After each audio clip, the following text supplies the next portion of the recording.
क्या कभी आपने ये सोचा है और कभी ये रियलाइज किया है, कभी आप किसी की बात सुनते हो तो आप किस तरीके से उनके साथ कनेक्ट कर पाते हो, किस तरीके से वो आपके ऊपर एक छाप छोड़ने में कामयाब हो पाते हैं। कभी आपने इसके ऊपर गौर से ध्यान दिया है? कभी आपने ये सोचा है जब किसी के साथ भी आप बात करते हो तो आप उस व्यक्ति के बारे में कहीं ना कहीं अपने दिमाग में रजिस्टर कर लेते हो, कहीं ना कहीं आप उसको एक जगह देते हो ताकि आप उसको याद रख पाओ। कुछ इस तरीके का उन लोग का टॉक, कुछ इस तरीके की उनकी बिहेवियर जो कि आपके माइंड में रजिस्टर हो गई हो। ऐसा एक इम्प्रेसिव ट्रेट जिसका यूज करते हुए वो अपने लिसनर के यहाँ अपना एक छाप छोड़ पाते हैं। आई बिलीव इसका एक ही मेन रीजन है, they know how to communicate, they know how to express themselves. Communication का ये सिर्फ मतलब नहीं होता कि आप अपनी बात को दूसरों के सामने रख पाओ, कैसे आप अपने आप को एक्सप्रेस करते हुए अपने भाव को व्यक्त कर रहे हो, वो बहुत बड़ा रोल प्ले करता है। कम्युनिकेशन का मतलब ही ये होता है how you are impressing others with your knowledge and your skill. अगर आप भी उसी तरीके का कम्युनिकेशन आपके अंदर डेवलप करना चाहते हो और जब भी बात करो दूसरों को इम्प्रेस करना चाहते हो, then you are in the right place. इस वीडियो में आज हम लोग इसी चीज को एक्सप्लोर करने वाले हैं, कैसे आप अपना कम्युनिकेशन को एनहेंस करो ताकि जब भी आप कम्युनिकेट करो दूसरों को इम्प्रेस करने में सफल हो पाओ।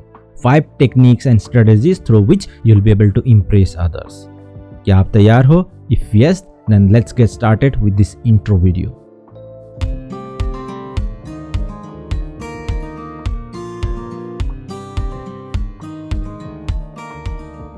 So the first step is knowing and recognizing the power of non-verbal communication. Communication का मतलब कतई नहीं होता कि आप जो भी व्यक्त करना चाहते हो वही सिर्फ आप सिंपली व्यक्त करो और सामने वाला उसके साथ कनेक्ट ही नहीं कर पाए, सामने वाला आपकी बातों को समझ ही ना पाए। ऐसे कम्युनिकेशन का कोई फायदा ही नहीं। So you must need to know that how you are delivering your message with the help of non-verbal communication. जिस तरीके से अभी मैं आपके साथ बात कर रहा हूँ, मेरे फेशियल एक्सप्रेशन, मेरा टोन ऑफ वॉइस, जिस तरीके से मैं चीज़ों को आपके सामने रखने की कोशिश कर रहा हूँ, वो सारी चीज़ें नॉन-वर्बल कम्युनिकेशन में आते हैं। आप कैसे अपने आप को एक्सप्रेस कर रहे हो, कौन सा टोन ऑफ वॉइस यूज़ कर रहे हो, कैसा आपका फेशियल एक्सप्रेशन है, आप कैसे प्रोनाउंस कर रहे हो, आपकी वॉइस ऑफ टोन कैसी है, आपका प्रोनाउंसिएशन क्लियरिटी के साथ दूसरों को सुनाई दे रहा है या नहीं दे रहा है, ये सारी चीज़ें बहुत ज़्यादा मैटर करती है। और मैं समझता हूँ कि ये कम्युनिकेशन का एक बहुत ही मेजर पार्ट है। जब आप किसी के साथ कम्युनिकेट कर रहे हो, आप उत्साह के साथ जब कम्युनिकेट करते हो तो सामने वाला ऑटोमेटिकली आपकी बातों को रिकॉग्नाइज करने लगता है। किसी भी चीज़ को व्यक्त करने की कोशिश करोगे, देन आपका लिसनर उसके साथ कनेक्ट कर पाते हुए आपकी बातों को समझने में सफल बन पाता है। मैं समझता हूँ विदाउट नॉन वर्बल कम्युनिकेशन आप इम्प्रेसिव कम्युनिकेशन कभी नहीं कर पाओगे। इमेजिन कीजिए जब आप किसी के साथ बात कर रहे हो और आप अपने आप को एक्सप्रेसिवली अपनी बातों को रखने की कोशिश कर रहे हो, भले ही आप अंदर से कुछ ना कुछ नर्वस फील कर रहे हो, भले ही आप अंदर से इतने कॉन्फिडेंट नहीं हो, लेकिन आप अगर अपने फेशियल एक्सप्रेशन के साथ जो भी बात कर रहे हो उसको प्रॉपरली एंड इफेक्टिवली रखने की कोशिश करोगे, देन डेफिनेटली आपके सामने वाला आपके साथ कनेक्ट कर पाएगा और आपके कम्युनिकेशन से वो इम्प्रेस हो पाएगा। देन नेक्स्ट इज, ये भी बहुत ही मेजर रोल प्ले करता है, communicate with clarity and conviction. बहुत बार आपने देखा होगा बहुत सारे लोग बहुत हेसिटेशन के साथ बात करते हैं, जो वो लोग कह रहे हैं खुद ही वो लोग कन्विंस नहीं होते हैं, फिर भी वो उसको कन्वे करते हैं। शायद क्योंकि, मगर, परंतु इन सब शब्दों का जब आप यूज करोगे देन इससे क्लियरली ये डिस्टिंग्विश हो पाता है कि आप कॉन्फिडेंट नहीं हो जो भी चीज़ आप एक्सप्रेस कर रहे हो।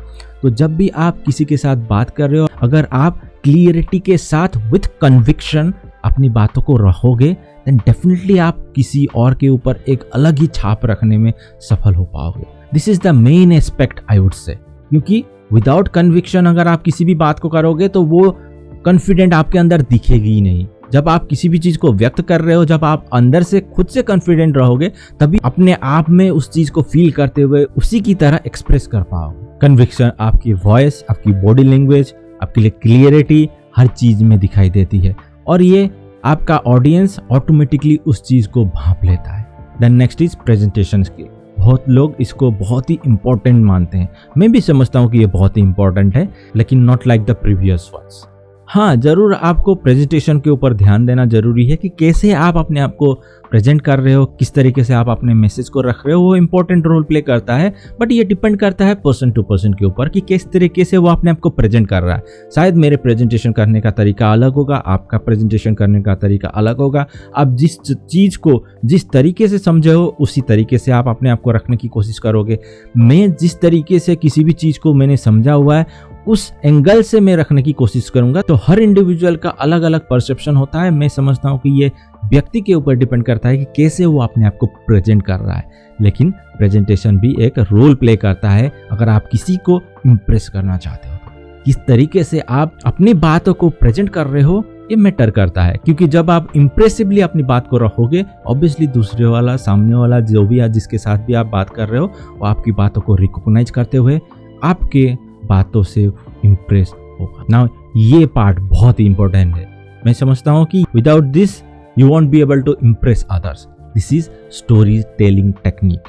स्टोरी टेलिंग इसका मतलब यही नहीं है कि आप किसी को भी स्टोरी सुना रहे हो, आप किसी भी बात को किस तरीके से रख रहे हो वो बहुत बड़ा रोल प्ले करता है।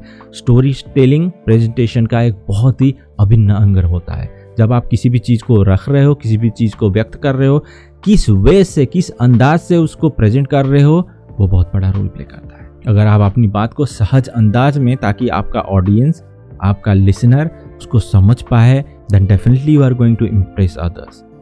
This will help you to craft your message as per your audience. जब आप स्टोरी टेलिंग के ऊपर ध्यान देते हुए अपने कम्युनिकेशन को डिलीवर करने की कोशिश करोगे, देन वो ऑटोमेटिकली आपके मैसेज को उसी तरीके से क्राफ्ट करते हुए एक्सप्रेस करने के लिए आपको प्रोत्साहित करेगा। और मैं समझता हूँ कि हम सभी को स्टोरी पसंद होती है, हम सभी स्टोरी के साथ एक कनेक्ट कर पाते हैं। जब कोई भी किसी स्टोरी को बताता है तो वो हमें लंबे समय तक याद रहता है। तो same applies with other person as well. जब आप किसी भी चीज़ को एक स्टोरी के साथ डिफाइन करने की कोशिश करोगे, देन वो लोग आपके कम्युनिकेशन के साथ एक कनेक्शन एस्टेब्लिश कर पाएंगे and you will be able to impress them. Then last but not least, create your own style. Use all the methods जो भी मैंने आपको बताएं और अपना एक स्टाइल को क्रिएट करने की कोशिश करें, जिसको फॉलो करते हुए दूसरों के साथ बात करना चालू करें। ये एक दिन या 2 दिन में आप कभी इस तरीके का कम्युनिकेशन डेवलप नहीं कर पाओगे जिसके थ्रू आप दूसरों के सामने एक इम्प्रेशन क्रिएट कर पाओ। इसके लिए आपको रेगुलरली प्रैक्टिस करना जरूरी है। डिफरेंट तरीके को यूज करते हुए उन सारी चीज़ों को लर्न करना जरूरी है। Then only you will be able to create that sort of impressive communication to impress others. Finally, हमेशा अपने कम्युनिकेशन के समय ट्रैक में रहने की कोशिश करें। अपने ट्रैक से कभी इधर उधर ना भटकें और अपने मैसेज को डिलीवर करने की कोशिश करें। और हमेशा ये ध्यान दें कि जो भी आपका अल्टीमेट गोल है कम्युनिकेशन का, उसको मीट आउट करने की कोशिश करें। Always focus on your goal.